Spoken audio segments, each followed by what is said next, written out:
When we talk about the analytical chemistry of acid-base systems, we're talking about how the numbers or concentration of hydronium ions compares to the concentration of hydroxide ions.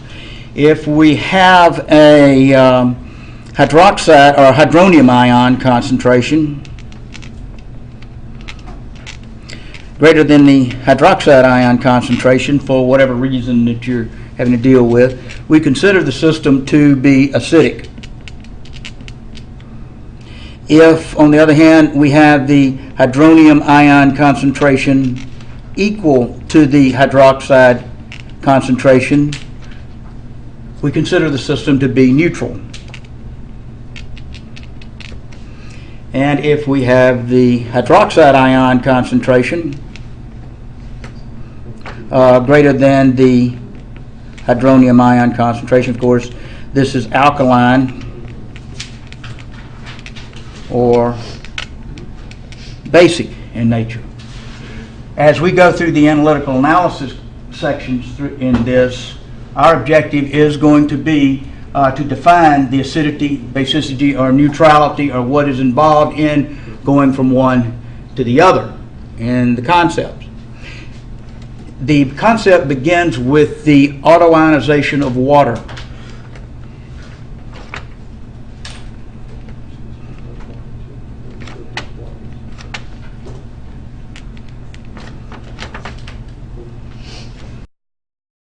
So if we take a molecule of water and draw it in this format shown here, it reacts with an adjacent molecule of water.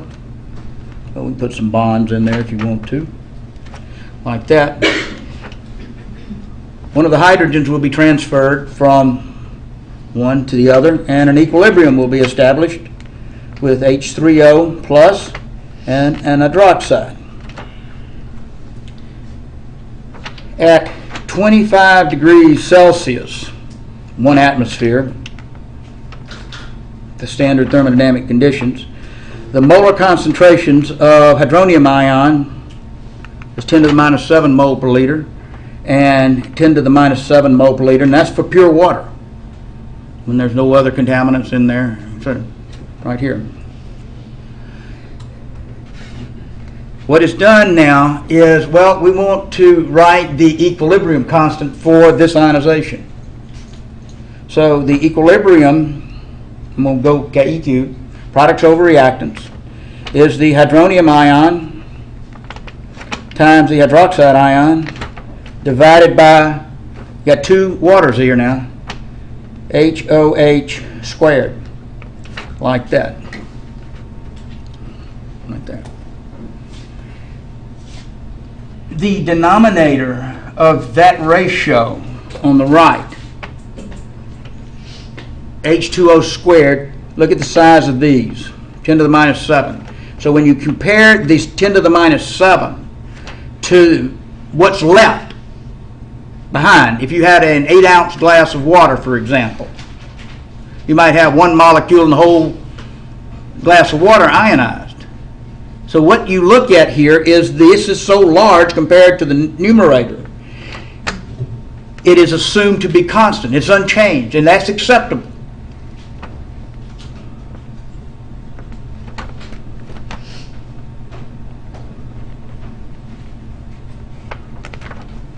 So in that context, we multiply both sides H2O squared.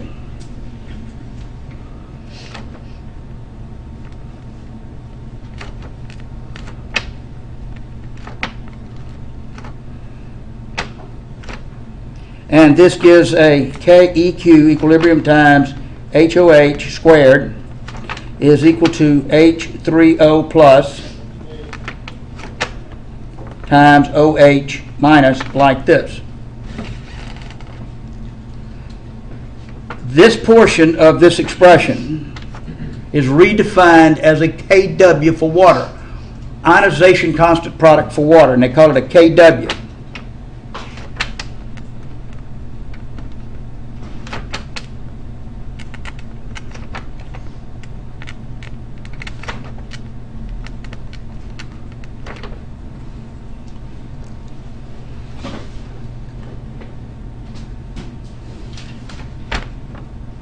At 25 degrees Celsius in 1 atmosphere.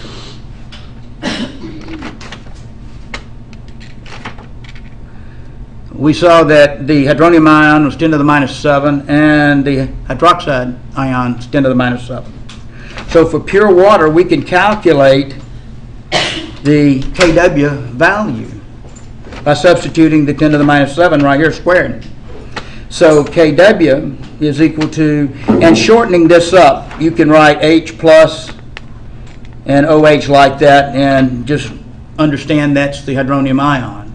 So to simplify, I'll use that from now on.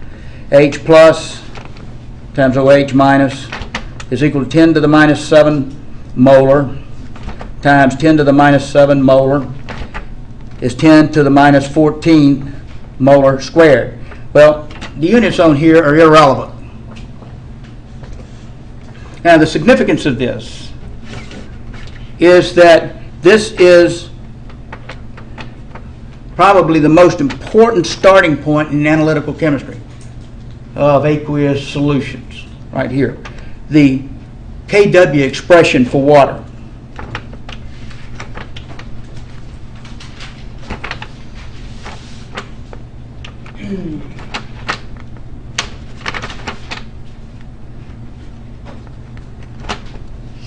Is what I call it. And in essence is the foundation of defining acidity and basicity.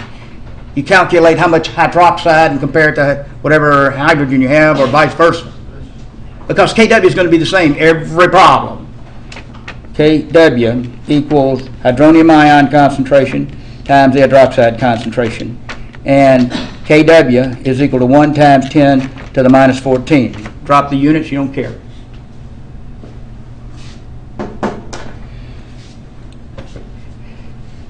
You can use this for defining acidity and basicity given one ion or the other.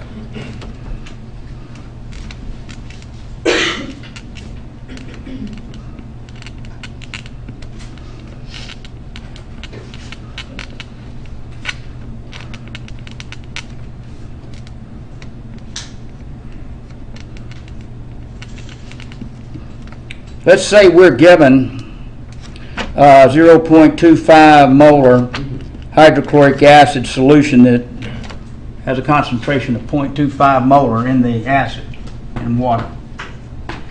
First thing you notice is the HCl is a strong acid and ionizes 100%.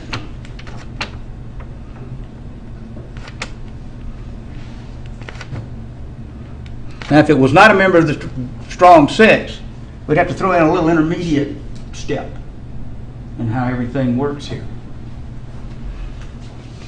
So if this ionizes 100%, then HCl, that's 0.25 molar, will ionize 100% right through here to give me hydronium ions aqueous plus chloride ions aqueous. And the amount of hydronium ions from this note is 0.25 molar. You're not going to have any more hydrogen chloride left in solution. It's a strong acid. You're not going to have it in equilibrium. It's going to be all here. And of course, the chloride would be the same number. So if I want to know what the hydroxide, calculate OH from that data, then from Kw equals H times OH, I can solve for OH minus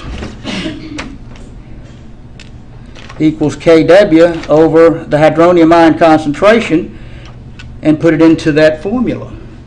So the hydroxide ion concentration now is 1 times 10 to the minus 14 over 0.25. It'll all come out in moles per liter. It comes out 4 times 10 to the minus 14 molar in the hydroxide ion concentration. So you can see 0.25 molar in hydronium ions, way greater than the 4 times 10 to the minus 14 molar in the hydroxide ion concentration. Very acidic system right there. Very, very acidic. Calculate the hydronium ion concentration given a 0.12 molar magnesium hydroxide solution. First thing you got to ask yourself, is that a strong base? Is it a member of the group 1 and group 2 hydroxide collection? Yes. The answer is yes. So that is a strong base. Therefore, ionization is 100%. If it was a weak base, an ammonia-ammonium derivative, we'd have to throw in another step before we get to this. And I'll show you that in a few minutes. So if this ionizes 100%, then I have a magnesium hydroxide ionizing to magnesium plus 2 plus hydroxide. If this is 0.12 molar in the magnesium hydroxide, have 0.12 molar in the magnesium, this is 0.12 times 2 molar, because you sent 2 hydroxides for every 1 magnesium hydroxide into solution, so that's the number you would put into your H times OH.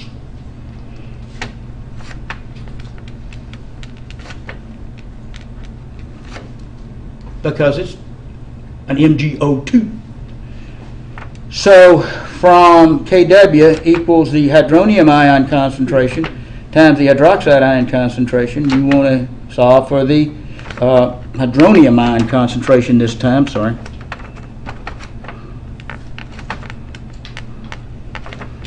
To be Kw over the hydroxide ion concentration. And so the hydronium ion concentration now is 1 times 10 minus 14 at divided by 0.24. It'll all come out in moles per liter. 4.2 times 10 to the minus 14th in hydronium ions. Right there.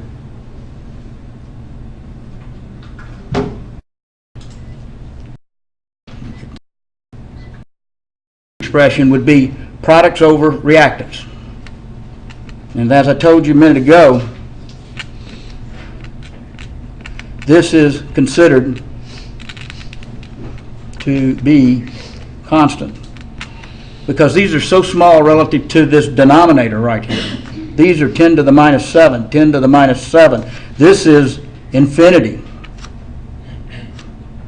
So this is brought back over here, Kw times H2O, and redefined as a, well actually this should be an EQ in here, and then EQ, and that's a Kw. It would be just those two. So you don't square anything in that context.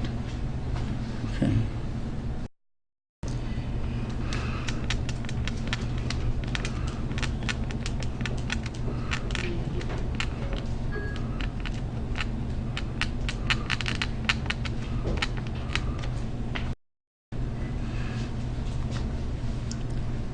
They do not ionize 100%.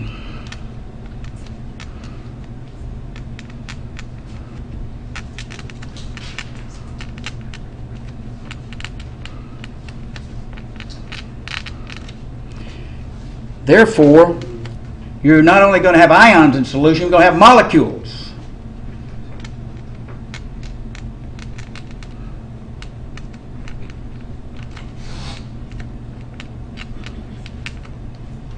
And all of them have to be taken into account in the equilibrium expression.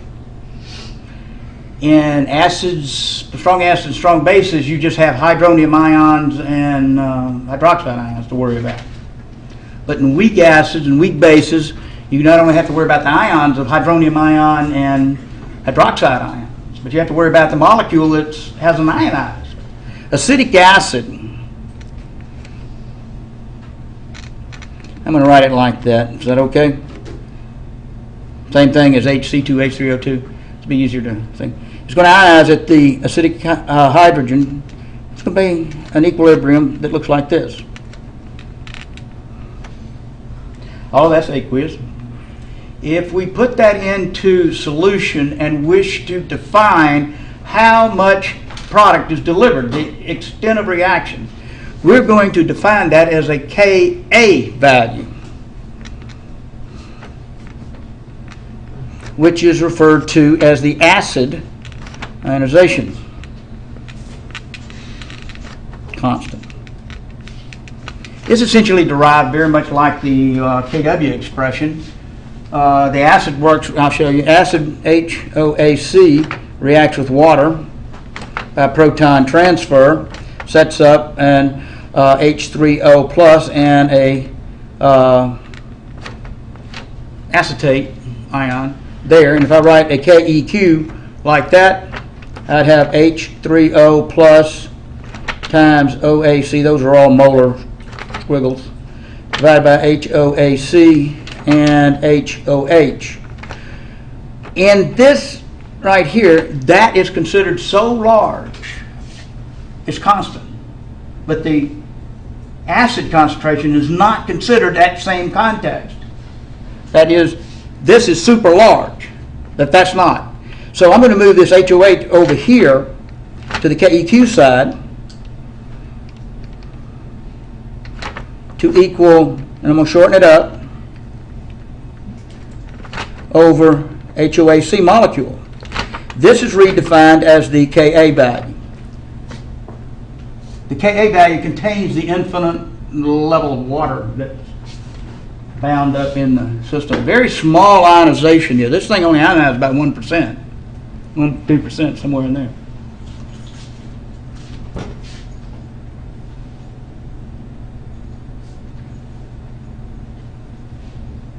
I can use this to define hydronium ion concentration and the ionization of acetic acid or any weak acid, as long as I have the Ka value.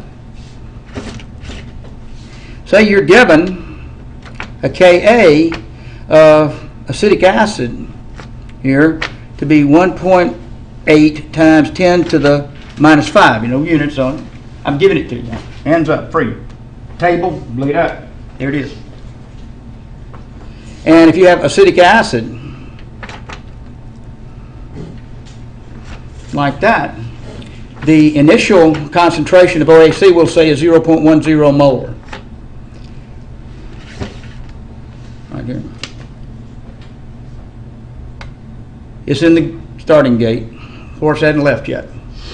How much do we have over here? Zero. Open the gate and off the horses run. And at equilibrium, we have 0.10 minus x, x, and x. Now, I gave you the Ka value 10 to the minus 5. Anything that small, and there's what we call a simplification note, anything that small, anything from minus 4, 3, minus 4, minus 5 on, you can drop this first x. It will not affect the outcome.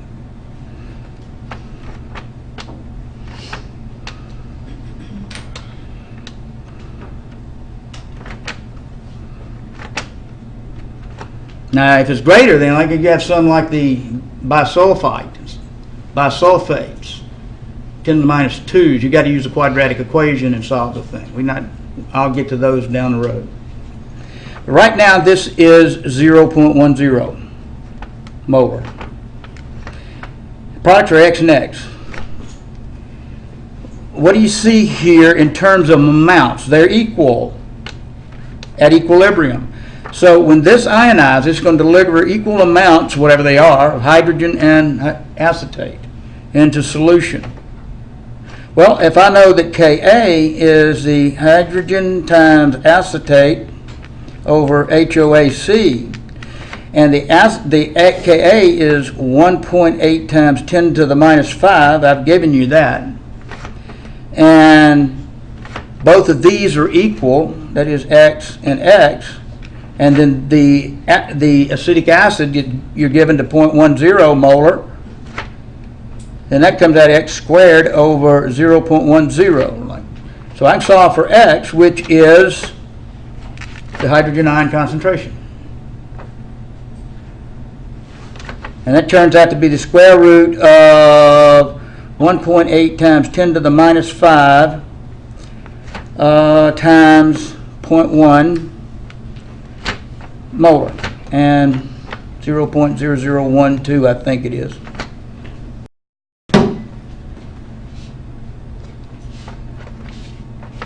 So that's the concentration of hydronium ion in a weak acid, if you go through all this conglomeration of calculation.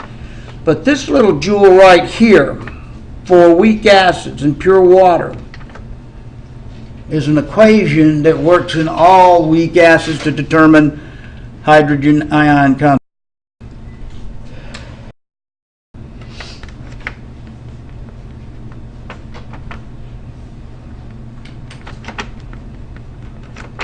And then you can calculate the hydroxide ion concentration from that.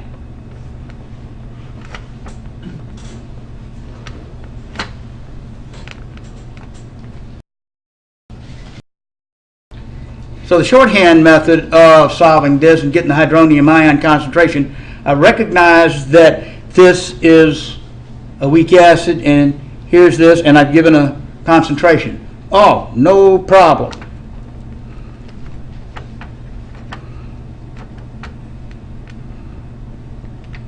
There you go. And so very quickly you can, well, I've got them back, switching them, but that's okay.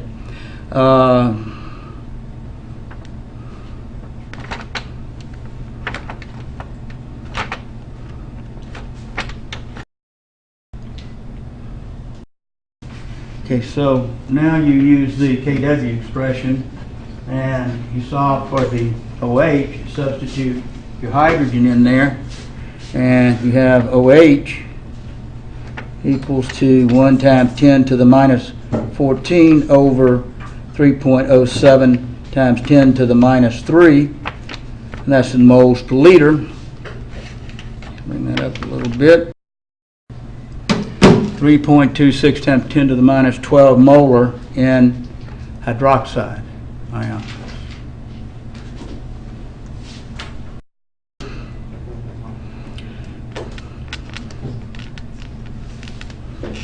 Say we're working with ammonium hydroxide, or a derivative of ammonium. You have NH4 plus OH minus. Well, when you work out the square root formula here, you're looking at the equilibrium concentrations of the ammonium hydroxide and X, which is primarily the hydroxide, which is of interest. Well, this will have a Kb value, which turns out to be 1.8 times 10 to the minus 5. That's why I use it as same as the acetic acid in terms of size and number, like that. So if I looked at this and I got a Kb value this time, that's the base ionization constant.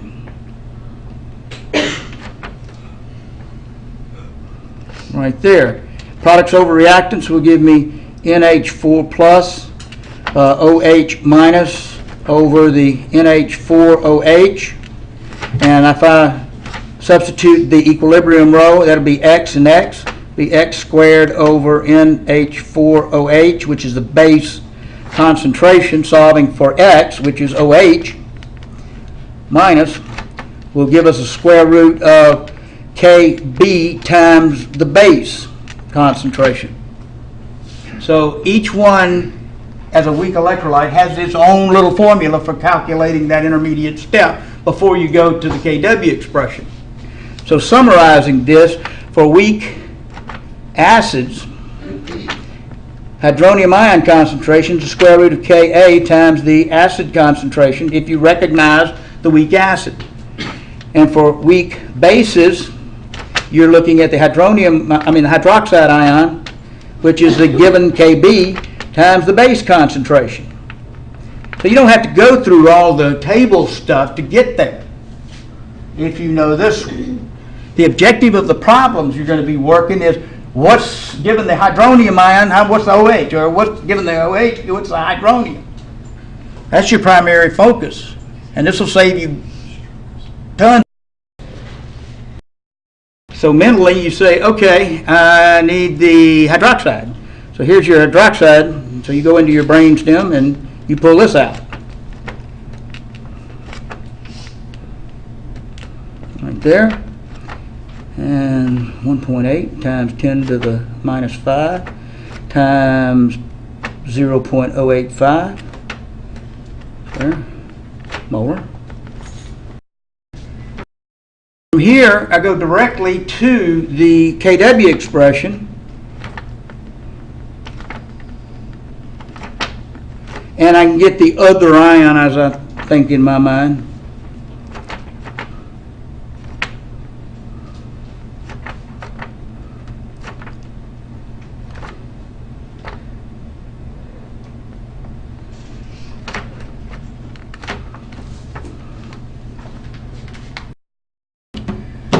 So we get 8.09 times 10 to the minus 12 molar out of that. So it's a case of going direct if you've got a strong acid, because we know it's 100% ionized. But if it's a weak acid or weak base, you have to stick this in the middle to get the first ion, whatever, hydroxide or acid. Everybody's heard of pH. Where does it come from? It comes from p-factor analysis. When we talk about p-factor analysis, first thing I want you to notice, the p in here is a lowercase. So if we're talking about pH, we want to write lowercase p, capital H, because it's a relationship to the hydronium ion concentration. If we want to talk about pOH, it's a relationship to the hydroxide ion concentration. There is such things as pKa's, which have meaning, pKb's, which have meaning, pKf, which have meaning, that you will see as we go along. And it is a relationship to the number there, and it converts from an exponential relationship to a whole number, dot fraction or something like that, or decimal fraction. pH 7. What does that mean? That means 10 to the minus 14. What would you rather write in P 7 or 10 to the minus 7? Well, if you're writing 1,000 of them, 7. That's what the p-factor analysis is. It converts the number, very, very small numbers, into something that's more usable, user-friendly, so to speak.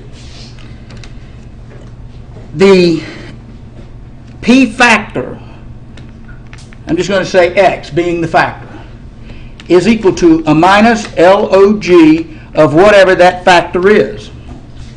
Concentration, it'll be minus log of the concentration. So that pH is equal to the minus log of the hydronium ion concentration. pOH will be the minus log of the hydroxide ion concentration. pKa would be the minus log of the Ka value. Now, if you are given a pH or pOH and want to go back to the hydronium ion concentration, it's an exponential relationship to the base 10 to the minus pH. So if you're given pH of 10, the hydrogen ion concentration would be 10 to the minus 10. If you're given a OH concentration, if you're given a pOH of 11, then the OH concentration is 10 to the minus 11. But you put pOH. That's what p-factor analysis is. You can go back and forth. And sometimes you may have to. So now we have a new actor in the collection of answer types. We've got calculate the hydronium ion concentration, calculate the hydroxide ion concentration, calculate the pH, and calculate the pOH. So we got 4 items, and now we can calculate out of a given problem.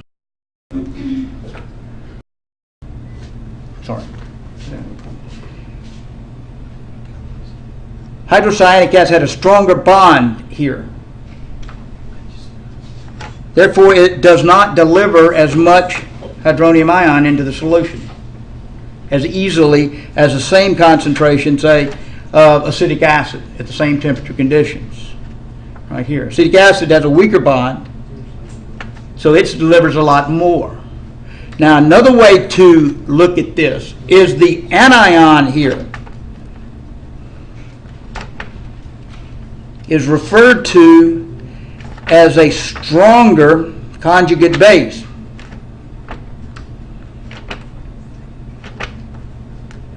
Than the OAC ion. Which of the following in this list has the stronger conjugate base? And you're looking for the anions, what I'm telling you.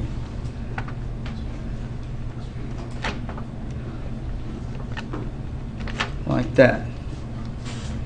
So that's one little sidebar I needed to get over in terms of chemistry. It gets lost in the context of discussion of numbers and things. We forget the chemistry that needs to be transferred. Okay. Let's take this first one. I'll read. Okay. Calculate hydronium ion concentration, hydroxide ion concentration, pH, and pOH. There are a couple of ways you can go in this. There's one little trick that you're going to love, and we're trying to rattle through all this stuff. Note, if you get pH, you can subtract it from 14 to get the pOH. Or pH plus pOH is equal to 14. Now I'm going to show you how nice that is to work with as we go through this one. Okay, so do we have to use the square root formula? Really? Yeah. Okay, so I got the Ka right here, and there's a concentration. So first thing we do is get the hydronium ion concentration. And a square root of 4.9 times 10 to the minus 10 times 0.85. Everything will come out in moles per liter. As I've indicated, you can go straight to the Kw expression. I'm going to do that first.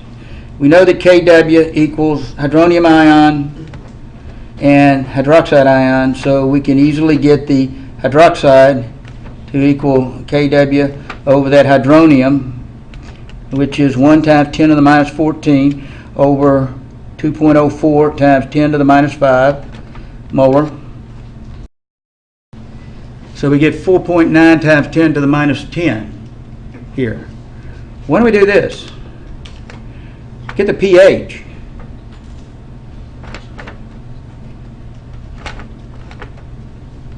Just put, you got this number already in your calculator from working this out. So just hit the log button is all you have to do to convert this to pH.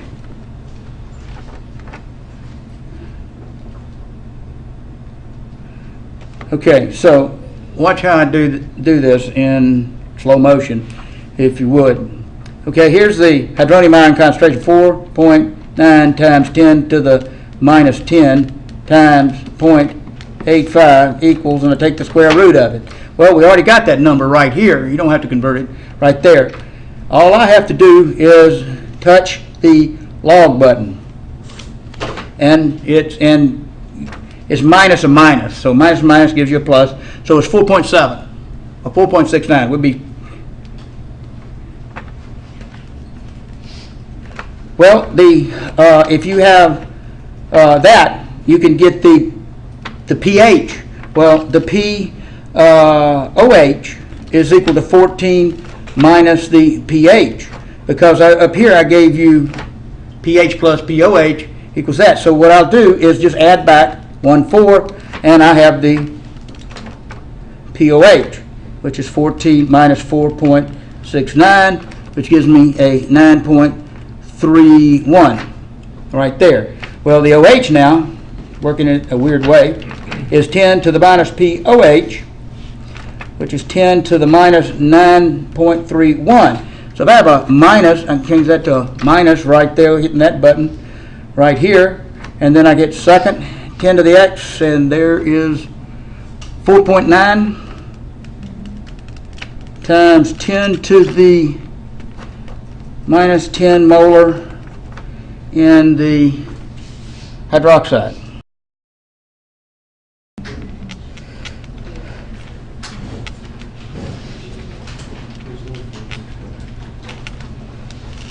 I already talked about this when I named the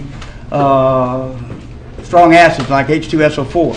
But if we have something like H2CO3, carbonic acid, when this ionizes, both the carbonic acid and the bicarbonate are weak acids.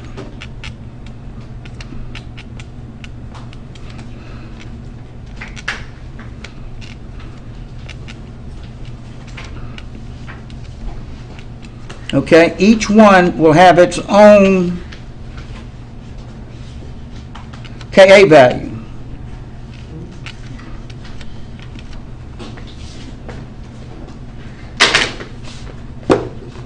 Ka1 for the carbonic acid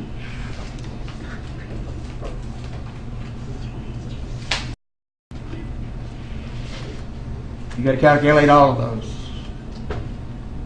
It ain't as hard as it looks right now. Very, very straightforward. First of all, in the hydronium ion concentration, real quickly, before we finish, assume all H plus comes from first ionization step. So this second ionization is not going to contribute enough here in that ionization to significantly worry about anything. Second, in the first ionization step, you can use the square root formula.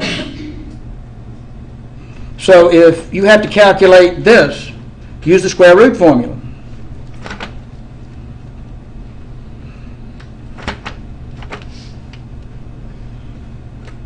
So let's say I give you a 0.10 molar right here. Then the hydronium ion concentration is 4.3 times 10 to the minus 7 times 0.1, and all that comes out in moles per liter. And H equals minus log of hydrogen, which equals minus log of the 2.07 times 10 to the minus 4, which is already in your calculator. So you put it right there. Right there. And so you hit the log button. You have 3.68. Okay? You get the POH real quickly. 14 minus pH, which is 14 minus 3.68, which is equal to, add back 14, equals 10.31, 3.32, because this and this equal 14. OH concentration now is 10 to the minus pH. There's your pHs, POH, sorry, which is 10 to the minus 10.32. So I hit that negative right there, and then I go second, and then I pick up my 10 to the minus, and I've got 4.82 times 10 to the minus 11 molar. So I've knocked out of my list, and this one, this one, this one, and believe it or not, this one, because those ionize in equal amounts.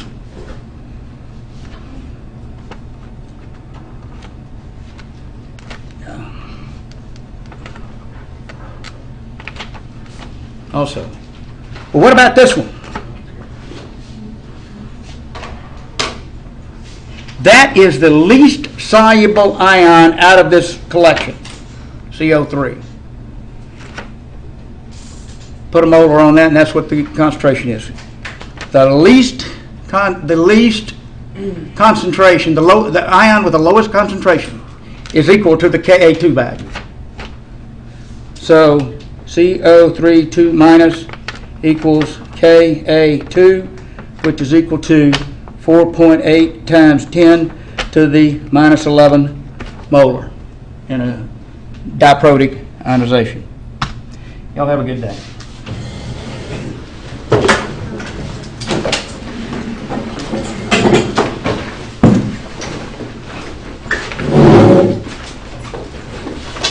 How did you know that the CO3 was the one that had the lowest concentration? Never thought you'd ask.